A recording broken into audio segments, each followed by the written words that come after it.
Hey guys, welcome to my channel study goals with Khushi. इस video में हम पढ़ने वाले हैं क्लास 8th हिस्ट्री का chapter number 2 from trade to territory, जिसका हम ये सारा सब कुछ हमने क्लियर ऑलरेडी कर चुका है और ये एक दो वीडियो में ये चैप्टर भी कवर हो जाएगा। और गाइस मैं आपको बता दूं तो ये चैप्टर जो ये टॉपिक हम आज क्लियर करने वाले हैं इसको हम थोड़ा सा लंबा ले लेंगे बिकॉज़ हमारा जो चैप्टर है वो थोड़ा सा लंबा है। सो आज हम डिस्कस करने वाले हैं कंपनी रूल एक्सपेंड, मतलब जो ईस्ट इंडिया कंपनी है उसने अपना रूल किस तरह से एक्सपेंड किया।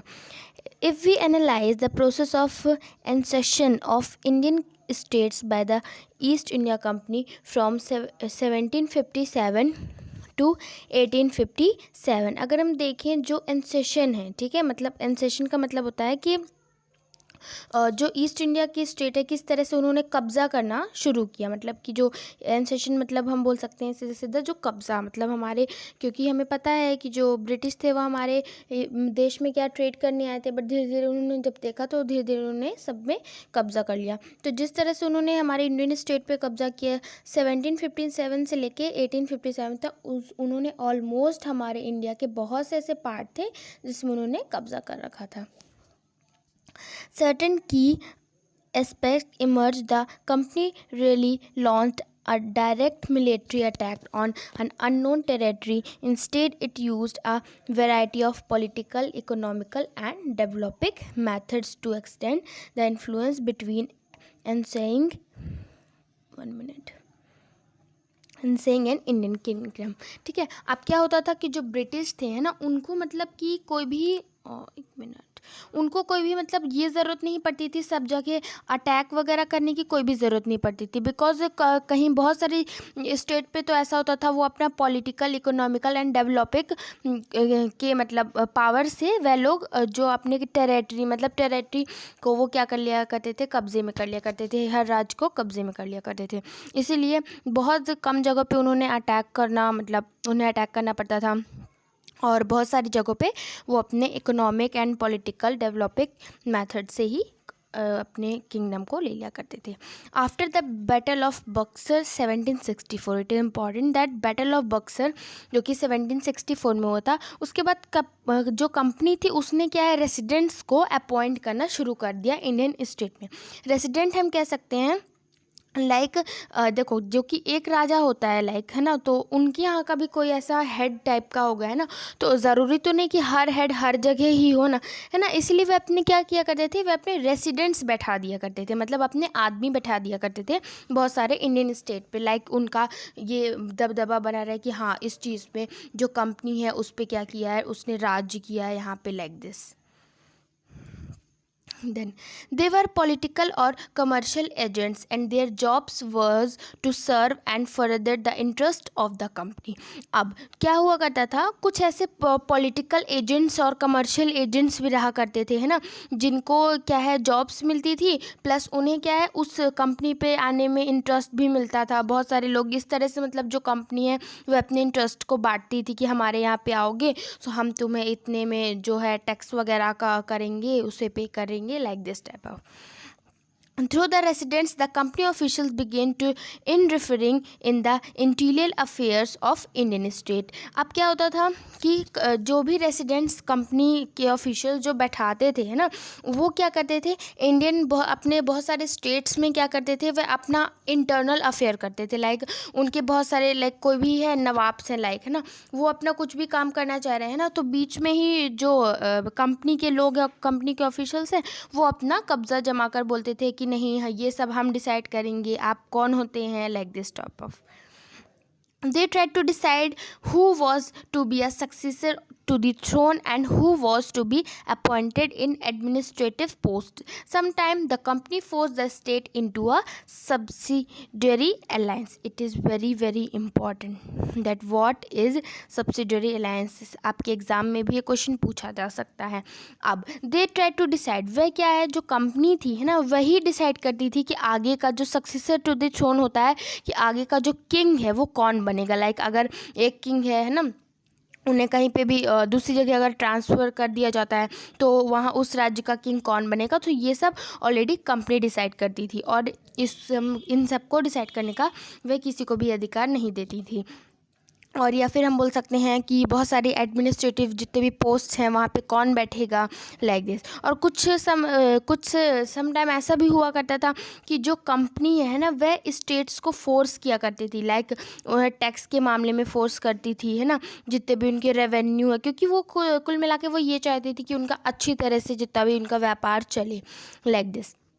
देन जो सब्सिडरी अलायंस है ना, according to the term of the alliance Indian rules were not allowed to have their independent arm force, they were to be protected by the company. अब क्या होता था कि जो लाइक हम बोल सकते हैं कि मान लो कोई भी स्टेट का एक नवाब है, ठीक है, वहाँ का वो किंग है, तो क्या है वो बोला करते थे कि जितने भी किंग है ना, वह सब वही ही डिसाइड करेंगे और किसी को भी वह अधिकार नहीं देंगे। बट जो भी उनका लाइक और जो भी आर्मी रहा करती थी, लाइक हम बोल सकते हैं कि एक किंगडम है, ठीक है, उसका जो राजा है वो कंपनी ही डिसाइड करेगी, उसकी जो सेना है, लाइक उसकी जो आर्मी, वो भी कंपनी ही डिसाइड करेगी। बट उसका जो पे टैक्सेस वाला जो रहेगा, लाइक बहुत सारे टैक्स वगैरह पे करे, वो कौन देगा, वो नवाब्स देंगे या फिर वो राजा देंगे वहाँ के।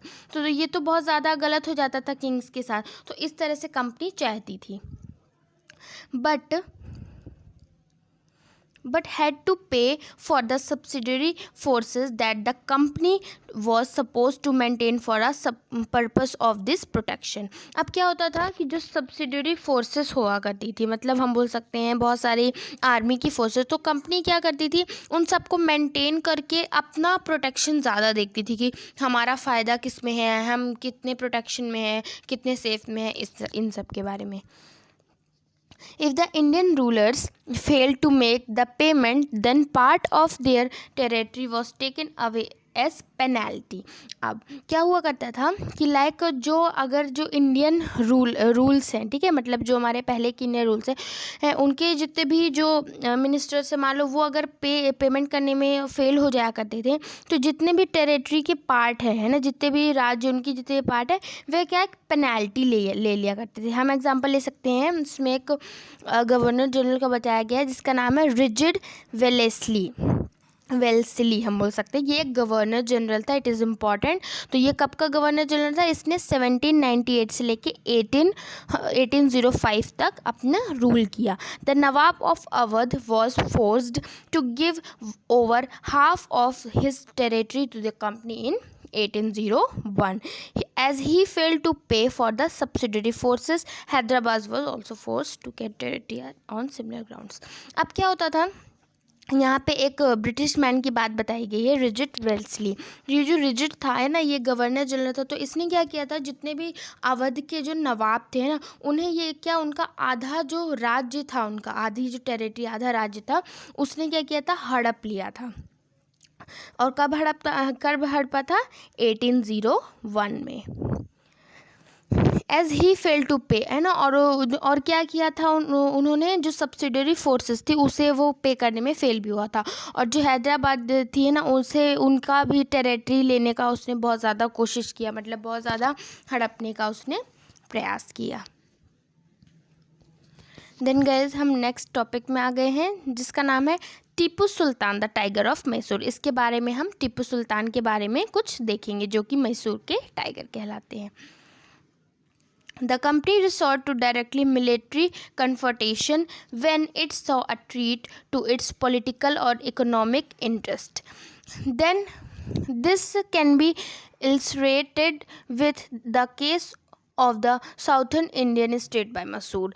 अब देखो क्या है, जो कंपनी थी है ना, उसने क्या की, बहुत सारी मिलिट्री कन्फ्रंटेशन किए है ना, मतलब कि जहाँ पे लड़ाई का मामला बने, लड़ाई का माहौल बने, वहाँ पे सीधे सीधे वॉर हमला बोल दिया जाए, वहाँ पे वॉर किया जाए। और जहाँ पे लड़ाई करने की ज़रूरत ही नहीं है, वहाँ पे पॉलिटिकल इकोनॉमिक इंटरेस्ट से हम उन्हें ट्रीट कर सकें। तो इन सब केसेस में ये जो मैसूर है, ये कहाँ पे है, साउथ इंडियन स्टेट में। It is very important. Then Mysore had grown in strength under the leadership of powerful ruler like Hyder Ali, ruled 1761 to 1782। This is important that Tipu Sultan के फादर का क्या नाम था, तो उनके फादर का क्या नाम था, Hyder Ali. It is very very important.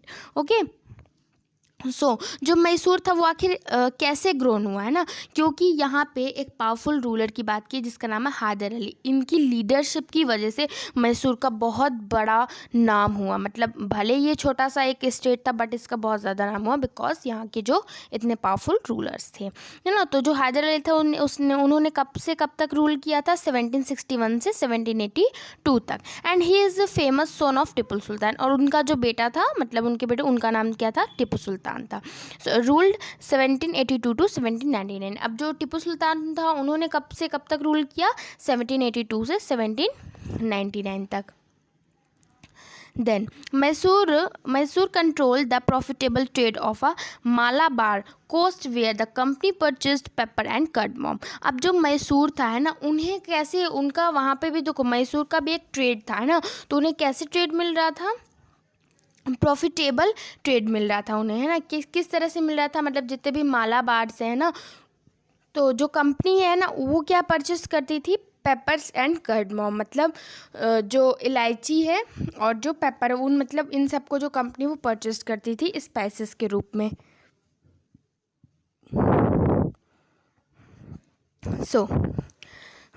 सो क्या था, मैसूर में ये दो पावरफुल रूलर्स तो थे, है ना, बट जो कंपनी थी तो वो क्या परचेस करती थी, पेपर एंड कर्डमम। कहाँ से परचेस करती थी, मैसूर से परचेस करती थी।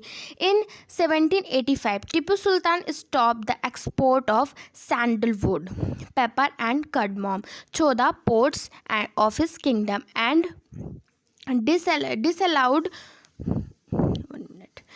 and disallowed local merchants from trading with the company. He also established close. अब क्या हुआ कि 1785 में, कब, it is very important that 1785 में जो टीपू सुल्तान है उन्होंने क्या किया, जितना भी जो मैसूर से हम कंपनी को जो दिया करते थे एक प्रॉफिटेबल ट्रेड के रूप में, उन्होंने क्या किया, सब चीज़ को बंद कर दिया, उस पर रोक लगवा दी, है ना। और जितने भी अदर लोकल मर्चेंट्स थे उन्हें मना कर दिया कि वह कंपनी के साथ उनके ट्रेड में ना जाए, उनके साथ काम ना करें।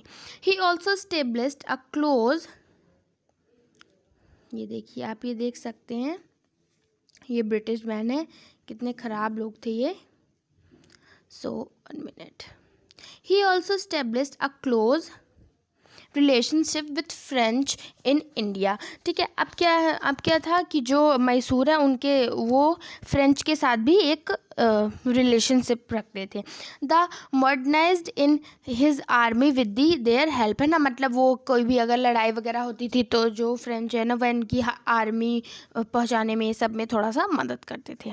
The British were furious, they saw Hyder and Tipu as ambitious, arrogant and dangerous rules who had to be controlled and crushed. अब जो ब्रिटिश थे वो बहुत ज़्यादा फ्यूरियस हुए, फ्यूरियस का मतलब बहुत ज़्यादा वो गुस्सा हुए, है ना, जब उन्हें पता चला कि भाई जो भी उनका ट्रेड में आया करता था मैसूर से वो सब बंद करवा दिया है हैदर अली एंड टिपू सुल्तान ने। तो उनको वो क्या बहुत ज़्यादा खतरेदार समझते थे, तो वो समझते थे कि ये कहीं हमारा आगे चल के खतरा ना बन जाए ना, ये कहीं हमें अपने देश जाना ना पड़े ऑलरेडी, और ये फिर से अपना कब्जा जमा ले। 4 wars were four, it is very very important, बहुत सारे कॉम्पिटिटिव एग्जाम्स में भी पूछा जाता है। That 4 wars were fought with Mysore 1767 to 1769, second one is 1780 to 1784 and third one is 1790 to 1792 sorry and 1799। Okay, अब 4 वॉर लड़े गए थे जो कि मैसूर के साथ ब्रिटिश ने लड़े थे। ठीक है, तो इन सब वॉर में क्या हुआ था अब वो देखते हैं। Only in the last, the battle of Srirangipattam, it is very important battle, the battle of Srirangipattam did the company ultimately win a victory. Tipu Sultan was killed defeating his capital Srirangipattam. Mysore was placed under the former ruling 1 minute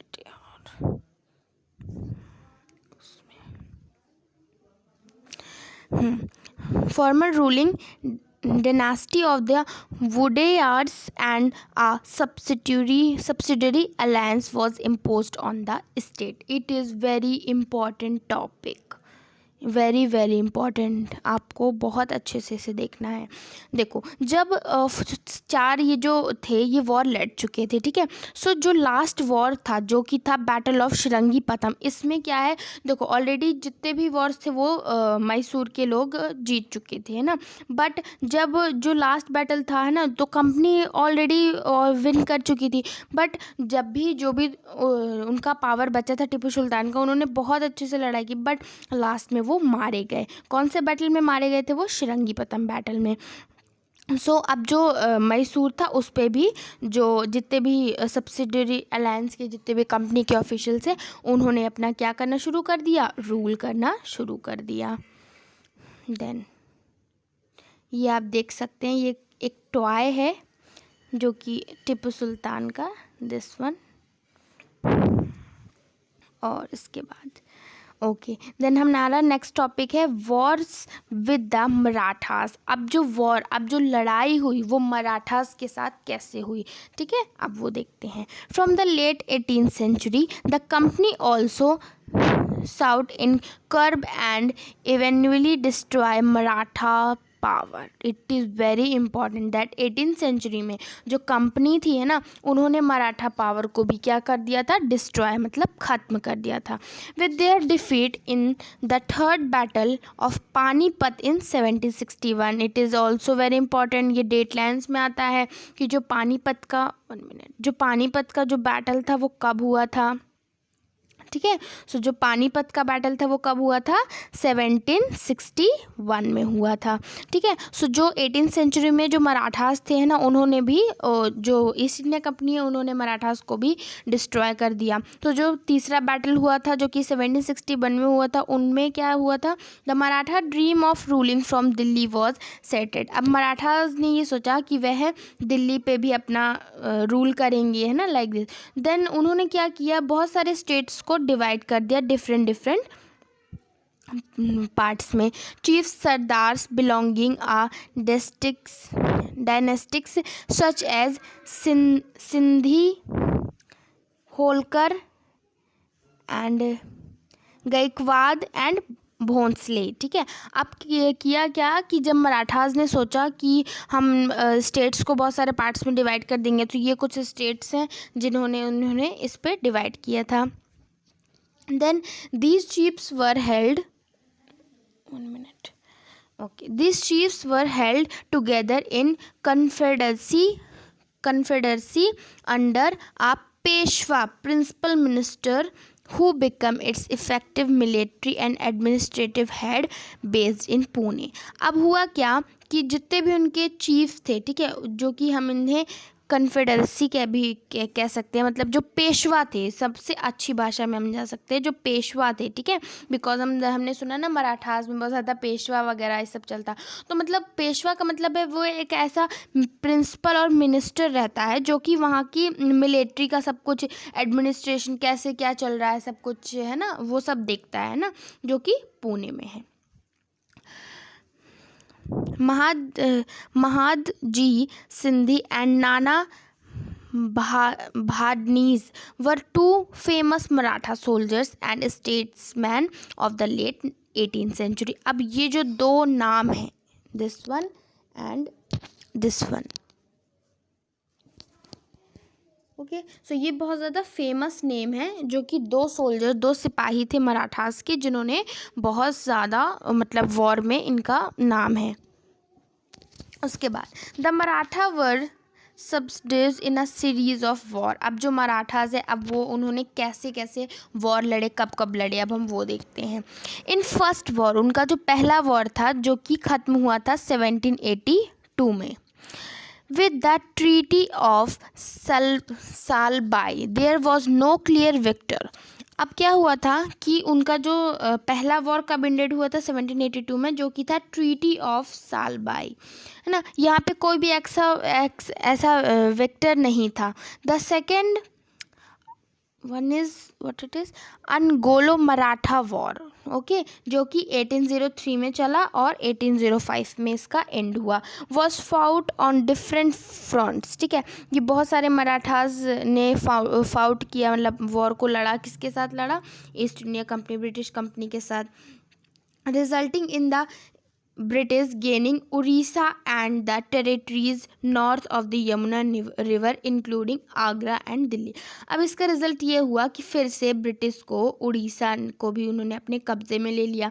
जो Yamuna river जाती है आगरा की ओर और दिल्ली, उन्होंने भी उसे भी ले लिया। फाइनली द थर्ड अनगोलो मराठा, अब जो थर्ड वॉर था अनगोलो मराठा का, उसमें क्या किया, वॉर वॉज अब ये कब हुआ था war, 1817 to 1819, crushed Marathas power. अब इसमें this is very important year, इसमें जो मराठा की जो पावर थी वो भी क्या हुआ, ख़त्म हो गई थी।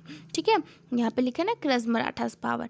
The Peshwa was removed and sent away to Bithur near Kanpur. अब क्या हुआ कि जितने भी जो मराठास थे, ठीक है, जो पेशवा थे ना, उन्होंने क्या किया, उन्हें कानपुर बिठूर में भेज दिया। किन्हें भेज दिया, जो भी बचे हुए मराठास थे उन्हें, with a pension. The company now had to complete control over the territories south of Vindhyas. अब जो कंपनी थी उन्होंने ये सब तो सभी जीत चुका था, दिल्ली भी और आगरा भी, है ना, और जो मराठा भी है ना, महाराष्ट्र वगैरह भी, है ना। अब उन्होंने क्या सोचा, अब वो ये सब उनकी कंट्रोल, उनकी पावर जब हो चुकी है, तो वो अब क्या करेंगे, साउथ में विंध्यास में वो क्या करेंगे, रूल करेंगे अपना। देन हमारा नेक्स्ट टॉपिक, आज का ये टॉपिक यहीं ख़त्म होता है। अब हम नेक्स्ट वीडियो में देखेंगे द क्लेम ऑफ पैरामाउंटेसी। अब ये होता क्या है ये देखेंगे। जब तक के लिए गाइस आप ये सारी जितने भी ये लॉर्ड हेस्टिंग है, ये कुछ ब्रिटिश के नेम हैं, वो किस तरह के दिखते थे, है ना, ये आप पढ़ सकते हैं। और the state of a queen of Kittur जो कि कर्नाटका में है, ये भी पढ़ सकते हैं। सो ये जो बेसिकली जो ड्राइंग्स बनी हैं, these are very important drawings. ठीक है, सो आप इसे पढ़िएगा। सो ज़्यादा नहीं, बस 1-2 वीडियो में ये चैप्टर ओवर हो जाएगा। सो गाइज़, मेरी आपने आज वीडियो देख ही चुकी है ऑलरेडी। आपको पता है हमारा एम है 1 मिलियन सब्सक्राइबर। सो प्लीज़ जल्दी से जाके चैनल को सब्सक्राइब कर दीजिए। वीडियो अच्छी लगी तो प्लीज़ जल्दी से लाइक करिए और सबके साथ शेयर करिए, और उन्हें भी बोलिए कि वो हमारे चैनल को सब्सक्राइब करें। जब तक के लिए बाय बाय, टेक केयर।